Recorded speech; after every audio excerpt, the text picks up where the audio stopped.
دیکھیے آپ کا کس سے ریلیشن شپ کیا ہے وہ آپ کی نیت اور آپ کے انٹینشن پہ، آپ کو اظہار تھوڑی کرنا ہے اس کا حدیث کے اندر۔ ایک انسان جس سے آپ محبت کر رہے ہیں، آپ کو بتانا تھوڑی کہ محبت کا یہ لیول ہے کہ میں تقوی کی بنیاد پہ کر رہا ہوں، فلاں کر رہا ہوں، فلاں کر رہا ہوں۔ آپ سامنے اس کے ساتھ گڈ ریلیشن کنٹینیو کر سکتے ہیں، بلکہ وہ ریلیشن کنٹینیو کر کے اس کی اصلاح بھی کر سکتے ہیں، لیکن دل میں آپ کو معلوم اللہ میں اس سے ولایت نہیں رکھتا ہوں اس لیے کہ گناہ گار ہے۔ سمجھ رہے ہیں بات کو؟ نبی اکرم صلی اللہ علیہ وسلم کا زمانہ ہے، ایک شخص آیا، اللہ کے رسول صلی اللہ علیہ وسلم نے فرمایا عائشہ تیری قوم کا سب سے بدترین شخص ہے یہ، چونکہ بہت مطلب اس کی زبان اتنی گندی تھی، جب کچھ بولتا کہ بس مطلب فتنہ مچا دیتا، تو کہا تیری قوم کا سب سے غلیظ شخص ہے، سب سے برا شخص ہے۔ وہ آیا نبی اکرم صلی اللہ علیہ وسلم کے پاس، ملاقات کی تو اللہ کے رسول نے اتنے ادب سے بات کی، اسی کو انتہا نہیں۔ میں عائشہ نے کہا اللہ کے رسول ابھی تو آپ بول رہے تھے میری قوم کا سب سے برا انسان ہے، لیکن آئے تو ایسی باتیں کر رہے تھے آپ کی جیسا اس سے بااخلاق انسان دنیا میں نہیں ہے کوئی۔ سمجھ گئے آپ بات کو؟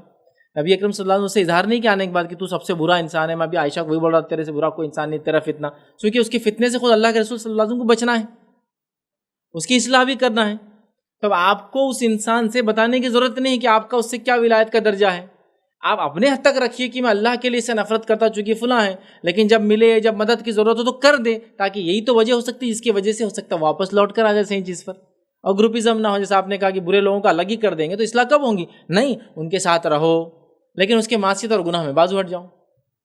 اس کی خراب کاموں سے بازو سرک جاؤ، پھر جب اچھے وقت میں ملو مدد کرو، اس کے کوئی برا وقت ہے کھلاؤ پلاؤ، مدد کرو، مالی مدد کرو، اس نیت سے کہ شاید زندگی بدل لے، آپ کے ساتھ آ جائے۔ تو آپ کو بولنا نہیں ہے، جب آپ بولیں گے نہیں تو ڈیفائن وہ بھی نہیں کر سکتا، سمجھ رہے آپ؟ جائیے آئیے ملیے، ان میں کام کیجیے، جو کچھ ان کی اصلاح ہو سکتی وہ آپ کر سکتے۔ اچھا، لوگ گناہ گار ہیں، اس کی بھی وجوہات ہوتی ہیں، اگر ہم ڈیپتھ میں جائیں تو بہت ساری چیزیں ہم کو پتہ چلتی ہے ان کے گناہ، ان کے معصیت کے تعلق سے، اور اصلاح کے بہت سارے دروازے کبھی کبھار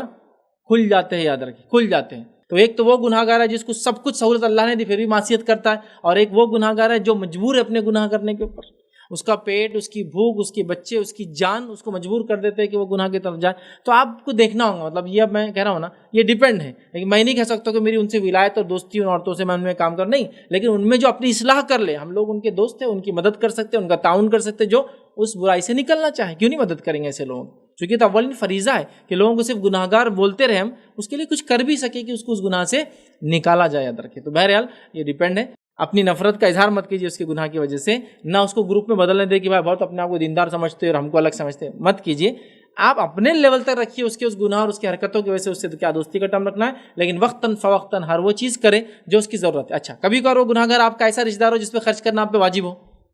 والد کو تھوڑی بول سکتا بیٹا میں خرچ نہیں کروں گا، ماں کو تھوڑی بول سکتا بیٹا میں خرچ نہیں کروں گا، بہن بھائی جو اس پہ ڈیپینڈ ہے چھوٹے، ان کو تھوڑی بول سکتا۔ تو یہاں تو مجبوری ہے، لیکن جب ایسا کچھ ہو کہ آپ کا بھائی اور کوئی دوسرا آدمی جو متقی پرہیزگار ہو، تو آپ کے بھائی کو آپ ترجیح نہیں دیں گے، اس کے اوپر اس کو ترجیح دیں گے، لیکن یہ سب آپ کے دل میں، اس کو بتانے کی ضرورت نہیں، دیکھ تیرے بدلے میں اس کو دے رہا، بولنے کی ضرورت ہی نہیں، اس کے ساتھ اپنا ٹرم، اس سے اپنا کام، کہ میں اللہ کے لیے اس سے محبت کرتا ہوں اور میرے بھائی سے اللہ کے لیے نفرت کرتا ہوں۔ تو یہاں پتہ چلا آپ نے اللہ کے لیے محبت کی بنیاد پر ایک غیر بھائی ہونے کے باوجود بھی اس کو ترجیح دی اپنے بھائی کے مقابلے میں، سمجھا؟ تو یہ اس کا معنی ہوتا ہے، لیکن ان کے ساتھ اچھا سلوک کیجیے، ان کے ساتھ اچھا برتاؤ کیجیے، ان کو محسوس مت ہونے دیجیے، اور ان کی اصلاح کرنے کے جو بھی راستے ہو سکتے وہ کرتے رہیں۔